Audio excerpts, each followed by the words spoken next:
What is up, and I welcome each and every one of you back to a brand new video. I hope you're all having fantastic days. Before I get started, like, comment, subscribe. Did I tell you guys to subscribe? Because that is something you should definitely be doing.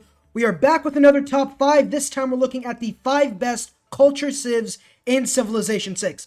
Now before we get started, I just spent an hour looking over all the culture civs and picking out my top 5. There are so many culture civs, it's absolutely insane. Even more than domination. And, civs like Pedro, Japan, the Maui, Vietnam, Eleanor's France, they're all extremely good culture civs, but because we have over 15 or 20 civs that are really good at culture, I couldn't include them in the list or honorable mentions, and there are plenty more that are just so good at culture, like Egypt, for example, that aren't good enough to be in the top 5 or 8, although you could definitely make a case for those being in the top 5.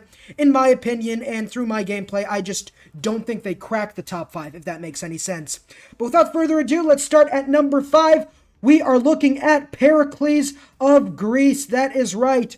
Now, the thing that separates between him and Gorgo, I only wanted to pick one Greece so we don't saturate it, but Gorgo gets culture from killing units, which is kind of hard to consistently do throughout a game, although Pericles gets 5% culture per city-state you're suzerain of. You get suzerain of 3 to 4 city-states, boom, massive culture boost. The extra wildcard policy works with both Greeces because you can put in, the +2 Great Writers policy card, the +2 Great Artist policy cards, which can only be put in a wildcard policy slot.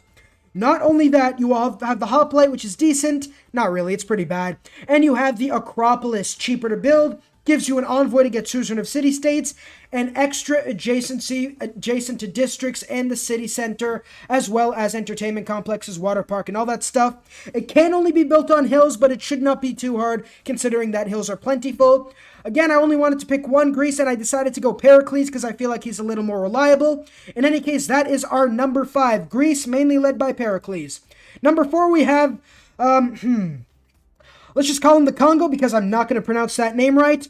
Religious convert does not allow him to build holy sites, which does suck for a religious victory, but we're not going for religious victory. He receives an apostle every time he builds a theater square or his unique neighborhood replacement. His unique ability, the Kisi, gives him food, production, and gold for each relic, artifact, and sculpture, in addition to extra culture, in addition to extra great writer points for all the great artists and great merchants as well. Not to mention his palace has 5 great works. So with the Congo, get your apostles, get martyr promotion, get your relics, and you will have a fantastic time going for culture, especially considering the boost you have towards a culture victory. That is why I have the Congo at number 4. Number 3, we have America, Bull Moose Teddy. That is right. His antiquities and parks is really, really nice, giving you extra science for mountains and natural wonders, and culture adjacent to woods tiles along with wonders. Now the woods tiles one is pretty big because woods are so plentiful on the map that you will easily get massive amounts of early game culture. Not to mention that all tiles in a city with a national park are extra 1 appeal. That's pretty nice. The extra appeal also allows you to build more natural parks. And the big thing though is, well, number 1, you also get massive wildcard slots instead of diplomatic slots, which are plentiful throughout the game, allowing you to build those extra great artist and great writer points, which can only be built on wildcard policy slots. But the film studio gives you double tourism pressure towards other civilizations in the modern era. That is massive. It replaces the radio station, which is already an incredible building to go for in a culture run. But the film studio is just wow. I mean, that's double tourism that late onto the game. That's at least 800 to 1,000 tourism at that stage of the game. It's absolutely insane, incredible, and that is what puts him at the number 3 spot. Number 2, we have somebody who I would not have picked if I didn't just play them. That is Peter of Russia. Now, what's so good about Peter of Russia? One thing, the unique holy sites, Salavras. They're cheaper to build, extra adjacency, all that good stuff. But they come so early in the game, and they give you 1 great people points for each of the great writers, artists, and musicians. I'm playing Peter right now, and if you're spamming these, as you should be, you get so many great people points. It's insane. I literally have each and every great writer, artist, and musician in the game, and considering they're so much earlier than you would get with theater squares, you will get massive amounts of great, you won't even have any place to put them. By the time you get amphitheaters and art museums in all your cities, you will have many places to put these great writers and great artists.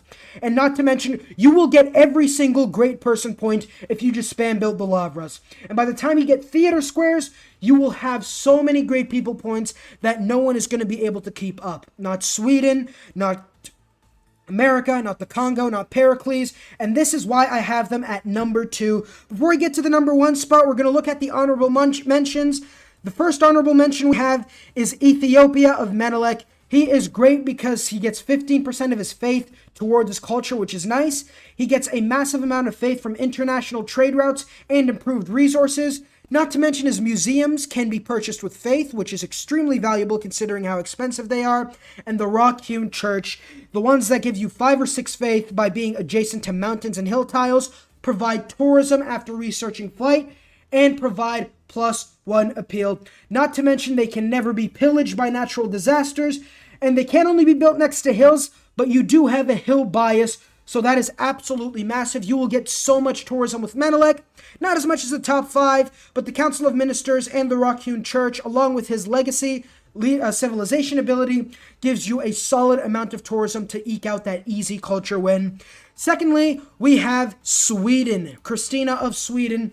She's more of a hybrid between diplomacy and culture, so she isn't as focused on culture, but she automatically gets theming bonuses when you have at least 3 great works in a building or wonder, which gives you a great amount of tourism. She can also build the Queen's Bibliothèque, which gives you 2 slots for writing, music, and any other type of art, which is very nice. And the Open Air Museum gives you loyalty and 2 culture and tourism for each type of terrain in which you found on. So for example, if I have cities founded on a desert, a plains, a grassland, I will get 6 culture and tourism from each open air museum, as well as +2 loyalty. And obviously building in tundra and snow, I mean, I could see how in the late game you would build on a snow and tundra just to get a lot more tourism. But you know, her tourism bonuses are very nice. They're just not top 5 material, which is why I have her as the second honorable mention. Thirdly, we have China. We have, I think it's Qin Shi Huang, although I could be wrong.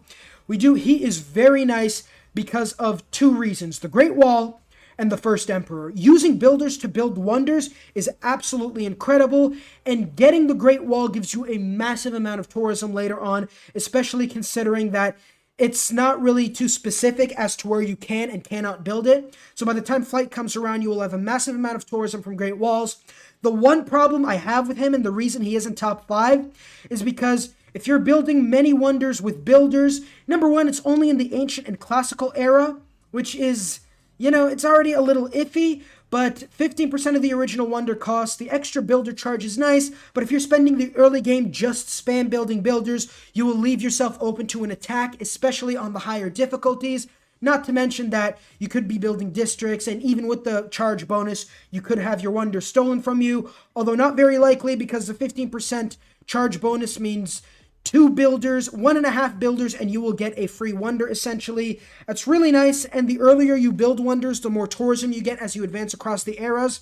Again, really nice. I feel like they suffer the same fate as a lot of the original civs, the OG vanilla civs. They have good bonuses, but they're not great, as in the New Frontier Pass civs, the Gathering Storm civs, etc., etc. So that's why I have them as the third honorable mention.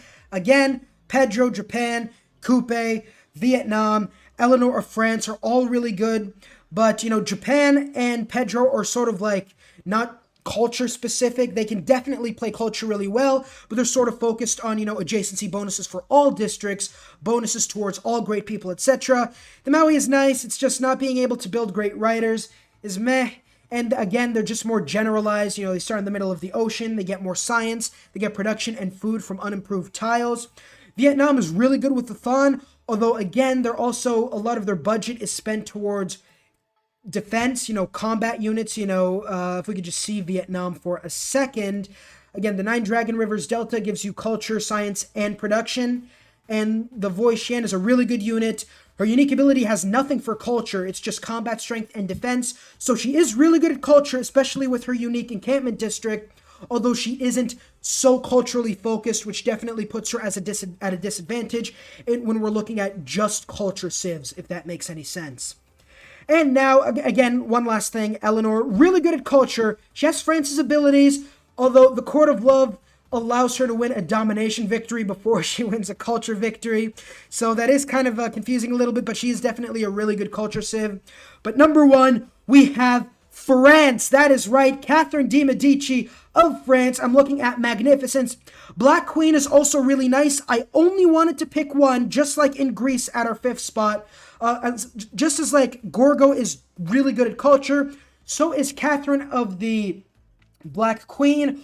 Although her Flying Squadron unique ability allows her to steal great works later on, I'd much rather like the Magnificence ability. 2 culture when building theater squares adjacent to each luxury resource, which is or theater square or chateau, or what is it? Improved luxuries adjacent to theater squares or chateaus give you 2 culture, which translates into tourism later on, which is absolutely insane. Not to mention that the chateau's culture, 2 base culture, 1 appeal, and 1 culture for each adjacent wonder, and gold for every luxury resource, as well as giving you tourism after researching flight.